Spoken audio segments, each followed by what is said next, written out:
বাসাবাড়ি থেকে ময়লা সংগ্রহের বিল কোনোভাবেই ১০০ টাকার বেশি নেওয়া যাবে না, নিলে বাতিল হবে ঠিকাদারের চুক্তি।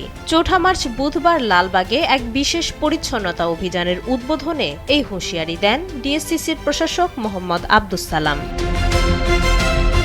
২৪ নম্বর ওয়ার্ডের এই ক্রাশ প্রোগ্রামে অংশ নেন প্রায় ২০০ পরিচ্ছন্নতা কর্মী। মাসব্যাপী এই অভিযানে খাল, ড্রেন ও নর্দমা পরিষ্কারের পাশাপাশি মশার ঔষধ প্রয়োগ করা হবে। অনুষ্ঠানে বিশেষ অতিথি ছিলেন সংসদ সদস্য হামিদুর রহমান হামিদ। একই অনুষ্ঠানে প্রশাসক জানান, প্রধানমন্ত্রীর নির্দেশনায় কবরস্থান ও শ্মশানের নিবন্ধন ফি ১০০০ টাকা থেকে কমিয়ে ৫০০ টাকা করা হয়েছে। এছাড়া গত ১৭ বছরে ক্ষতিগ্রস্ত ব্যক্তিদের সরকারি সহায়তার আশ্বাসও দেন তিনি। ডিএসসিসি প্রশাসকের মতে, নিয়মিত বর্জ্য পরিষ্কার ও মশা নিয়ন্ত্রণই তাদের মূল লক্ষ্য। পুরান ঢাকাকে একটি উন্নত ও বাসযোগ্য এলাকা হিসেবে গড়ে তুলতেই এই বিশেষ উদ্যোগ। মাইশা মালিহা, সময়ের আলো।